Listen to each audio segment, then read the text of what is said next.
जिए। पूजा करने का कोई सिद्धांत नहीं है। परमात्मा हर उस दिल की सुनता है जो पवित्र, निर्दोष और ईमानदार है। जब कोई व्यक्ति अपनी समस्या को आपके सम्मुख रखता है, तब वह आप पर ईश्वर के जैसे पूर्ण विश्वास रखता है। पेड़ के नीचे रखी भगवान की टूटी मूर्ति को देखकर समझ आया कि परिस्थिति चाहे जैसी भी हो, पर कभी खुद को टूटने नहीं देना, वरना यह दुनिया जब टूटने पर भगवान को घर से निकाल सकती है, तो फिर हमारी तो औकात ही क्या है। भले ही लड़ लेना, झगड़ लेना, पिट जाना, पीट देना, मगर बोलचाल बंद मत करना, क्योंकि बोलचाल के बंद होते ही सुलह के सारे दरवाजे बंद हो जाते हैं। गुस्सा बुरा नहीं है। गुस्से के बाद आदमी जो बेर पाल लेता है वह बुरा है। गुस्सा तो बच्चे भी करते हैं, मगर बच्चे बेर नहीं पालते। वे इधर लड़ते झगड़ते हैं और उधर अगले ही क्षण फिर एक हो जाते हैं। कितना अच्छा रहे कि हर कोई बच्चा ही रहे। जो मुस्कुरा रहा है उसे दर्द ने पाला होगा, जो चल रहा है उसके पांव में छाला होगा। बिना संघर्ष के इंसान चमक नहीं सकता यारों। जो जलेगा उसी दिए में तो उजाला होगा। उदास होने के लिए उम्र पड़ी है। नजर उठाओ, सामने जिंदगी खड़ी है। अपनी हंसी को होठों से न जाने देना, क्योंकि आपकी मुस्कुराहट के पीछे दुनिया पड़ी है। करने दो। बकवास जो करते हैं, खाली बर्तन और खाली दिमाग हमेशा आवाज करते हैं। मनुष्य की मानवता उसी वक्त नष्ट हो जाती है जब उसे दूसरों के दुख पर हंसी आने लगती है। सुख में मनुष्य ईश्वर को याद नहीं करता, जब दुख में होता है तभी याद करता है, क्योंकि दुख में हम जिम्मेदारी दूसरों पर डाल देते हैं और सुख में जिम्मेदारी खुद ले लेते हैं। जब से मुझे पता चला कि मखमल के गद्दों पर सोने वालों के सपने नंगी जमीन पर सोने वालों के सपनों से मधुर नहीं होते, तब से मुझे प्रभु के न्याय में और दृढ़ श्रद्धा हो गई। एक अच्छे इंसान को धोखा देना हीरे को फेंकने और चट्टान को उठाने के समान है। सुंदरता आपकी दृष्टिकोण में होती है। किसी को कीचड़ में खिला कमल भी लुभाता है और किसी को चांद में भी दाग नजर आते हैं। आप किसी का भाग्य नहीं बदल सकते, लेकिन अच्छी प्रेरणा देकर किसी का मार्गदर्शन तो कर ही सकते हैं। श्री कृष्ण कहते हैं, जीवन में कभी मौका मिले तो सारथी बनना, स्वार्थी नहीं। एक गांव में एक जवान लड़का रहता था और वह अपने आलसपन और कामचोरी के लिए मशहूर था। सभी गांववासी उसे आलसी कहकर ही पुकारते थे, क्योंकि वह पूरे दिन एक पेड़ के नीचे पड़ा रहता और लेटते लेटते वह अपने फ्यूचर के बारे में 100 सोचता रहता और अच्छे अच्छे सपने देखता। उसके दिन ऐसे ही आलस में गुजर रहे थे। लेकिन एक दिन उस गांव में एक साधु आए, जो कि अगले 3 दिनों तक उसी गांव में ठहरने वाले थे। वह दिन भर लोगों से चंदा लेते और लोगों को उपदेश देते और रात में गांव के बाहर बने मंदिर में आराम करते। वह साधु जब भी दान लेने जाते और रात को वापस आते, तो वह साधु हर बार उस जवान लड़के को उसी पेड़ के नीचे लेटा हुआ पाते। 2 दिनों तक यह सब देखते रहे और समझ गए कि यह लड़का मानसिक आलस का गुलाम है। तीसरे दिन जब वह वापस लौट रहे थे, वह उस लड़के के पास गए जो अभी भी उसी पेड़ के नीचे लेटा हुआ था। साधु ने लड़के से कहा, बेटे, मेरे पास तुम्हारे लिए एक काम है। मैं चाहता हूं कि तुम उस पहाड़ी की चोटी तक जाओ और वहां से मेरे लिए एक पंख लेकर आओ। लड़के ने लेटे लेटे ही अपना सर पहाड़ी की तरफ किया और अपनी नजर उस पहाड़ की चोटी की तरफ ले गया और उसने साधु की तरफ देखा और उपहास लेते हुए कहा, यह असंभव है। मैं उस पहाड़ी के ऊपर तक नहीं जा सकता। मैं बहुत आलसी हूं। साधु ने मुस्कुराते हुए कहा, अरे, मुझे जिस पंख की तलाश है वह इस पहाड़ी के शिखर पर भी नहीं मिलेगा। वह तो इस पहाड़ी के दूसरे तरफ एक गुम्फा के अंदर मिलेगा, जिसके लिए इस पहाड़ी के शिखर तक चढ़कर फिर नीचे उतरना होगा। लेकिन वह कोई साधारण पंख नहीं है। वह ऐसा पंख है जिसे तुमने कभी नहीं देखा होगा। वह पंख रेयर लेकिन सुंदर पंख है जो रोशनी बिखेरता है। साधु के इन बातों से उस लड़के के अंदर एक्सटेंट बढ़ गई। उसने आज से पहले ऐसे पंख के बारे में कभी नहीं सुना था और ऐसे रोमांचक सफर के बारे में सुनकर वह अंदर ही अंदर एक्साइटमेंट हो गया था। इसीलिए उसने साधु की चुनौती को कबूल किया और वह पहाड़ी की तरफ चल पड़ा। लेकिन चढ़ाई बहुत लंबी और मुश्किल थी। जल्द ही लड़के का शरीर थकने लगा, सांस फूलने लगी और शरीर से पसीना बहने लगा, लेकिन फिर भी उसने चलना जारी रखा। वह जैसे जैसे ऊपर और ऊपर चढ़ता गया, उसे खुशी महसूस होने लगी, जिसे उसने आज से पहले कभी महसूस नहीं किया था। आखिरकार जब वह कड़ी मेहनत और लंबी कोशिशों के बाद पहाड़ी के शिखर पर पहुंचा तो वह पूरे तरीके से थक चुका था, लेकिन वह बहुत खुश था। उसे अंदर से आत्मसंतुष्टि का एहसास हो रहा था। उसके चेहरे पर योद्धाओं जैसी मुस्कान थी, जैसे उसने कोई युद्ध जीत लिया हो। फिर उसने पहाड़ी के शिखर से नीचे देखा। उसके सामने एक बहुत ही मनमोहक नजारा था, लेकिन असली चुनौती आगे थी, क्योंकि उसे फिर उस पहाड़ी से नीचे भी उतरना था और उस गुम्फा को भी ढूंढना था जिसमें पंख मिलने की बात कही गई थी। नीचे उतरना बहुत ही ज्यादा मुश्किल और खतरनाक था, क्योंकि ढलान ज्यादा गहरी थी और चढ़ाई के समय लड़का बहुत बार लड़खड़ाया और गिरा भी था। तो वह डर भी उसके अंदर था, लेकिन साधु को वह पंख लाकर देने के वादे की वजह से वह लगातार आगे बढ़ता रहा। काफी खोज मुशक्कल के बाद जब वह अंत में गुम्फा तक पहुंचा तो उसने देखा कि पंख वहीं पड़ा हुआ था, जो कि ऊपर एक बड़ी सुराख से आने वाली रोशनी की वजह से चमक रहा था। फिर उसने उस पंख को उठाया और उसके सुंदरता को देखता ही रह गया। वह काफी देर तक पंख को ही घूरता रहा, लेकिन फिर अचानक उसे याद आया, मुझे तो अभी वापस भी जाना है। उसने खुद की तरफ देखा। वह पूरी तरह से थक चुका था और वह चिंता में पड़ गया कि वह कैसे उतरेगा पहाड़ और वह साधु तक पंख कैसे पहुंचाएगा। एक पल के लिए उसने हार मानने के बारे में सोचा, लेकिन उसे वह खुशी और गर्व की भावना की याद आ गई जो उसने पहाड़ी के शिखर पर पहुंचकर महसूस किया था। उसे एहसास हुआ कि उसके अंदर इस सफर को दोबारा पूरा करने की ताकत और मजबूती है। वह दोबारा पहाड़ी पर चढ़ने लगा। उसके मांसपेशियों में दर्द हो रहा था और कमजोरी की वजह से पैर कांप रहे थे। सांस फूल रही थी और वह कई बार लड़खड़ा कर गिर भी पड़ा, लेकिन उसने हार नहीं मानी।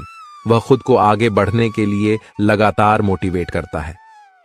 अथाह मेहनत और घंटों की कड़ी कोशिशों के बाद जब वह साधु के पास पहुंचा और उनके हाथों में वो पंख रखा तो उसके खुशी का ठिकाना ना रहा। उसे महसूस हुआ कि उसने आज अपने आलस पर काबू पा लिया है और कुछ बढ़िया करके दिखाया है। उसके चेहरे पर इतनी खुशी और संतुष्टि का भाव देखकर साधु मुस्कुराए और बोले, बहुत बढ़िया मेरे बच्चे, आज तुमने जीवन का बहुत ही महत्वपूर्ण सबक सीखा है कि आलस कोई ऐसी चीज नहीं है जिसे स्वीकार कर लिया जाए, बल्कि आलस एक चुनौती है जिसे दूर करना होगा। यह एक बाधा है जिसे पार करना होगा और आलस को खत्म करने के लिए तुम्हें अपना पहला कदम उठाना ही होगा। अपने मकसद की तरफ चलना ही होगा और तब तक चलते रहना पड़ेगा जब तक तू अपनी मंजिल को हासिल नहीं कर लेता। लड़के ने साधु के शब्दों की गहराई और उसके मकसद को समझते हुए हाँ मैं अपना सर हिला दिया। आज उसे एहसास हुआ कि वह हमेशा ही बड़ी और महान चीजें करने में काबिल था, लेकिन उसके आलस ने उसे रोक रखा था। अब वह जानता था कि उसके पास अपने रास्ते में आने वाले किसी भी बाधा को वह दूर करने की ताकत और मजबूती है। इसके बाद साधु ने उस लड़के को आशीर्वाद दिया और उस गांव से चले गए। इस कहानी से सीखने वाली बात यह है कि मकसद इम्पॉसिबल लगने के बावजूद भी अगर हम उसे पूरा करने के लिए खुद को आगे बढ़ाते हैं, तब हम अपने अंदर ऐसी ताकत और मजबूती की खोज करते हैं जिसके बारे में हम कभी नहीं जानते थे। आलसपन पर काबू पाने के लिए हमें खुद को चुनौती देनी चाहिए और बड़ा सपना देखना चाहिए। फिर चाहे उस सपना को पूरा करना कितना ही मुश्किल क्यों ना हो, हमें लगातार मानसिक और शारीरिक रूप से आगे बढ़ते रहना चाहिए। बाधाओं और असफलता के बावजूद मजबूत रहना चाहिए। हमें अपने लिए एक नियम बनाकर उस पर टिके रहकर अपने डेली लाइफ को भी विकसित करना चाहिए। हमें कुछ ऐसी आदतें बनानी चाहिए जो मन न लगने पर भी एक्टिव रहने में मदद करे। आसन का मतलब विकास का मानसिकता विकास करना है। इसका मतलब चुनौतियों और असफलताओं को विकास और सीखने की अपॉर्चुनिटी के रूप में देखना, ना कि हार मानने के रूप में। एक समय की बात है, एक गांव में एक छोटा लड़का था। वह बचपन से ही बहुत सपने देखता था। उसका सबसे बड़ा सपना था कि वह एक अंतरिक्ष यात्री बने और चांद पर जाए। लेकिन उसके गांव में ऐसे बहुत कम लोग थे जो इसे संभव मानते थे। लड़का बहुत ही उदास था, पर उसकी इच्छा और सपना कभी नहीं कम हुए। वह हर दिन रात को आसमान को देखता और चांद की ओर इशारा करता। उसकी ईमानदारी, मेहनत और लगन देखकर कुछ लोग अचंभित हो जाते थे। उनमें से एक दिन एक विज्ञानी लड़के के पास गया और उससे बात की। विज्ञानी ने उस लड़के की समस्या को समझा और कहा, तुम अपने सपने को खो नहीं सकते। तुम अपने लक्ष्य की ओर अग्रसर रहो और मेहनत करते रहो। वह लड़का उसके कथनों पर विश्वास करते हुए अपने सपनों की पूरी दिल से मेहनत करने लगा। वह अपनी अध्ययन में ध्यान देने लगा और संगठनशीलता से काम करने लगा। उसने अपने दिनचर्या को नियमित बनाया और बड़े संघर्षों का सामना किया। कुछ समय बाद वह लड़का अपने बड़े सपने को पूरा करने का अवसर प्राप्त करता है। उसे अंतरिक्ष यात्री बनने का मौका मिलता है और चांद पर जाने का सपना साकार होता है। उसकी मेहनत, संघर्ष और संगठन उसे सफलता तक पहुंचाती है। इस कहानी से हमें यह सीख मिलती है कि हमेशा अपने सपनों का आदर करें और अपने लक्ष्य की ओर प्रगति करें, चाहे आपके आसपास लोग इसे संभव नहीं माने। लेकिन अगर आप मेहनत और धैर्य से काम करें तो आप अपने सपनों को साकार कर सकते हैं। मेहनत, अवधारणा और संघर्ष आपको अपार सफलता तक ले जा सकते हैं। इसलिए हमेशा आगे बढ़ने के लिए प्रेरित रहे और अपने सपनों को हकीकत में बदले। एक समय की बात है, एक छोटी सी चिड़िया मधु थी। मधु के पास ऊंचा उड़ान भरने और नई जगहों की खोज करने के बड़े सपने थे। हालांकि मधु का पंख कमजोर था, जिसके कारण वह अन्य पक्षियों की तरह उड़ने में सक्षम नहीं थी। अपनी सीमाओं के बावजूद मधु कभी उम्मीद नहीं खोई। वह दूसरे पक्षियों को आकाश में ग्रेसफुल रूप से उड़ते देखती और खुद को उनमें शामिल करती। वह गहरे अंदर जाने की योग्य रखती है, भले ही उसकी शारीरिक क्षमताएं मेल ना खाती। एक दिन जब जंगल में एक मजबूत हवा का झोंका चला तो मधु को भी साथ ले गया। जैसे वह ऊंचाई पर उठती गई, वह उत्साह और संकल्प का एक आवेश महसूस करती है। वह अपने पंख फैलाती है और अपनी पूरी ताकत से पंख हिलाना शुरू करती है। यह अन्य पक्षियों की तरह अच्छी तरह उड़ान नहीं होती, लेकिन यह उसका खुद का अनोखा तरीका होता है।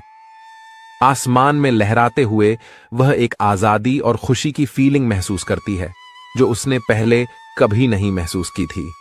मधु की असाधारण उड़ान की खबर जंगल में फैल गई, जिससे उन जानवरों को प्रेरित हुआ जो अपनी खुद की चुनौतियों का सामना कर रहे थे। उन्हें यह एहसास हुआ कि वे भी अपनी सीमाओं को पार कर सकते हैं और अपने सपनों को पूरा कर सकते हैं, अगर वे खुद को मेहनत, विश्वास और थोड़ी हिम्मत देते हैं। उस दिन से मधु जंगल में साहस और संकल्प की प्रतीक बन गई। उसने सबको यह सिखाया कि चाहे वे छोटे या कमजोर क्यों ना हो, वे आश्चर्यजनक उच्चता तक पहुंच सकते हैं अगर वे खुद में विश्वास रखें। मधु की कहानी हमें याद दिलाती है कि हमारी सीमाएं हमें परिभाषित नहीं करती हैं। सतत परिश्रम, विश्वास और थोड़ी सी हिम्मत के साथ हम किसी भी बाधा को पार कर सकते हैं और अद्भुत सफलता को हासिल कर सकते हैं। क्या कुछ ऐसा नहीं है जिसमें हम सब की रुचि हो? क्या ऐसा कुछ भी नहीं है जिससे हर किसी का सरोकार हो? इससे कोई फर्क नहीं पड़ता कि वे कौन लोग हैं और दुनिया में कहां रहते हैं। आदमी केवल रोटी से जिंदा नहीं रह सकता।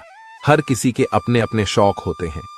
कुछ लोग पुराने सिक्के या विदेशी डाक टिकट इकट्ठा करते हैं, तो कुछ सुई धागे से कशीदाकारी करते हैं, और कुछ ऐसे लोग भी हैं जो अपना खाली समय किसी खास खेल में लगाते हैं।